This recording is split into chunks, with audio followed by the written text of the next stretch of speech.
ఇక అటు ఏపీలో న్యూస్ ఛానల్ డిబేట్ లో రాజధాని మహిళలపై అనుచిత వ్యాఖ్యలు చేసిన కృష్ణం రాజు 3 రోజుల కస్టడీ ముగిసింది. వైద్య పరీక్షల నిమిత్తం తుళ్లూరు పోలీస్ స్టేషన్ నుండి మంగళగిరి ప్రభుత్వ వైద్యశాలకు అతన్ని తరలించారు.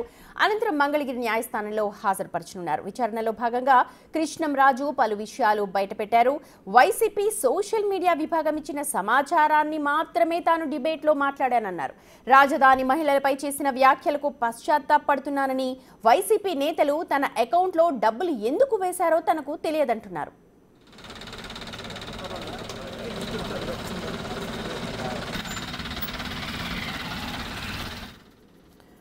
రైట్, మా ప్రతినిధి సాయి శంకర్ ఫోన్ లైన్ లో అందుబాటులో ఉన్నారు ఈ విషయానికి సంబంధించి మాట్లాడడానికి. సాయి శంకర్, కృష్ణం రాజు చాలా సంచలన విషయాలు చెప్తూ ఉన్నారు.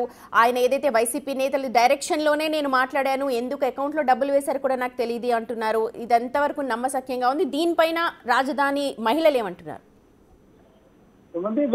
3 రోజుల కస్టడీకి తుళ్లూరు పోలీసులు కృష్ణరాజును తీసుకోవడం జరిగింది. 3 రోజుల పాటు ఆయన అనేక అంశాలపైన కూడా ప్రశ్నించడం జరిగింది. ప్రధానంగా ఆ రోజు జరిగినటువంటి పరిస్థితులు, డిబేట్ లో తీసుకున్నటువంటి అంశాలు ఏవైతే ఉన్నాయో వాటికి సంబంధించినటువంటి దానిపైన అసలు ఎందుకు డిబేట్ చేయడం జరిగింది, డిబేట్ కి సంబంధించినటువంటి అంశాలు ముందుగానే చెప్పడం జరిగిందా, లేకపోతే అప్పటికప్పుడు డిబేట్ లో ఈ వ్యాఖ్యలు చేయడం జరిగిందా అనే కోణంలో అయితే విచారణ జరిగింది.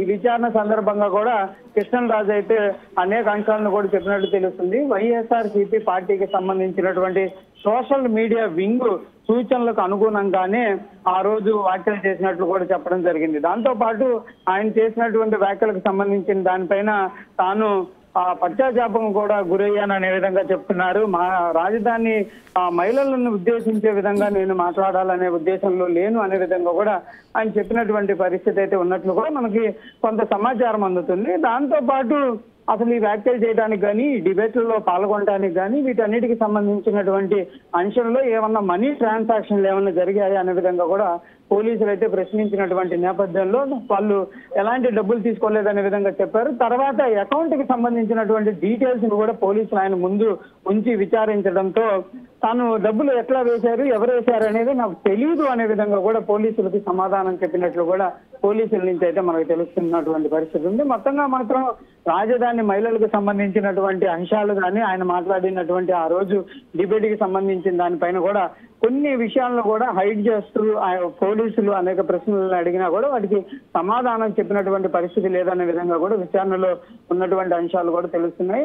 కాకపోతే డిబేట్ కి సంబంధించినటువంటి అంశాలు సోషల్ మీడియా ఆధారంగా జరిగినటువంటి ఒక కీలకమైనటువంటి వ్యాఖ్యలు కూడా చెప్పడం, డబ్బుల ట్రాన్సాక్షన్లు కూడా పోలీసులు గుర్తించిన నేపథ్యంలో కొంత దర్యాప్తు అయితే ఇంకా జరగాలనే విధంగా కూడా పోలీసులు చెప్తున్నారు. మరి ప్రస్తుతం న్యాయవాది ముందు కృష్ణరాజును హాజరుపరుస్తున్నటువంటి నేపథ్యంలో కృష్ణరాజుకి సంబంధించినటువంటి అంశాలపై న్యాయమూర్తి ఎలాంటి చేస్తారు, మళ్ళీ వీళ్ళు కస్టడీకి కూడా కోరేటటువంటి అవకాశం ఉన్నట్లు చెప్తున్నారు పోలీసులు. మరి కస్టడీకి అనుమతిస్తారా, లేకపోతే అనుమతి నిరాకరించేటటువంటి పరిస్థితి ఉంటుందా అనేది కూడా చూడాలి. సొంతి సాయి శంకర్, రాజధాని మహిళలు అంటే వాళ్ళు నిజంగా శిక్ష పడాలి లేకపోతే వాళ్ళు అంటున్నారు, కానీ ఫ్యూచర్ లో ఇలాంటివి జరగకుండా ఏం చేయాలని వాళ్ళు అనుకుంటున్నారు?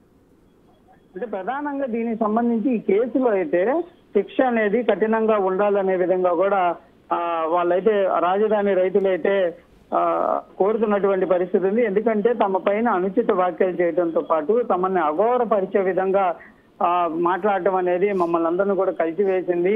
కాబట్టి కంపల్సరీగా క్షమాపణలు కాదు, ఇలాంటి వ్యాఖ్యలు రానున్న రోజుల్లో ఎవరూ చేయకుండా ఉండాలి అంటే మాత్రం వారికి సంబంధించి కఠినంగా వ్యవహరించాల్సినటువంటి పరిస్థితి అయితే ఉందనే విధంగా వాళ్ళు చెప్తున్నటువంటి పరిస్థితి అయితే కనిపిస్తుంది. మొత్తంగా వాళ్ళైతే ఈ కేసులో అంటే మొదటగా అట్రాసిటీ కేసులు కూడా నమోదు చేయాలనే విధంగా కూడా వాళ్ళు చెప్పారు. కాకపోతే కోర్టు అనుమతి ఇవ్వనటువంటి నేపథ్యంలో వాళ్ళకి సంబంధించి వ్యాఖ్యలకు సంబంధించినటువంటి అంశాలు కానీ మిగిలినటువంటి అంశాలను కూడా పరిగణనలో తీసుకొని కీలక వ్యాఖ్యలు అయితే చేసినటువంటి అంశాలపైన అయితే కేసులు నమోదు చేయడం జరిగింది, రిమాండ్ చేయడం జరిగింది. కానీ రాజధాని మహిళలు కానీ అక్కడ ఉన్నటువంటి వాళ్ళు మాత్రం ఈ చట్టాలు అంటే పదే పదే తమని అవమానపరిచే విధంగా జరుగుతున్నటువంటి చర్చలు, డిబేట్లకి అంకితం పలకాలి. కంపల్సరీగా రానున్న రోజుల్లో అమరావతిని అఘోరపరిచే విధంగా ఎవరన్నా మాట్లాడితే వాళ్ళకి భయం ఉండే విధంగా ఉండాల్సినటువంటి పరిస్థితులు అయితే కల్పించాలనే విధంగా కూడా వాళ్ళైతే డిమాండ్ చేస్తున్నారు. ఇంకా దీనికి సంబంధించి సజ్జల రామకృష్ణారెడ్డి రెడ్డి పైన కూడా వాళ్ళు ఫిర్యాదు చేశారు, కేసు కూడా నమోదైంది. కంపల్సరిగా ఈ అంశంలో ఎవరైతే ఇలాంటి వాళ్ళను ప్రోత్సహిస్తున్నారో వాళ్ళందరినీ పైన కూడా కేసులు పెట్టాలనే విధంగా కూడా కోరుతున్నటువంటి పరిస్థితి ఉంది సుమతి. రైట్ సాయి శంకర్, మొత్తానికి ఇదంతా స్క్రిప్టెడ్ అంటూ కృష్ణంరాజు అయితే ఒప్పుకున్నారు. వైసీపీ డైరెక్షన్ లోనే తాను మాట్లాడారని చెప్పి అంటున్నారు. డబ్బులు ఎందుకు ట్రాన్స్ఫర్ చేశారో నాకు తెలియదు అంటున్నారు.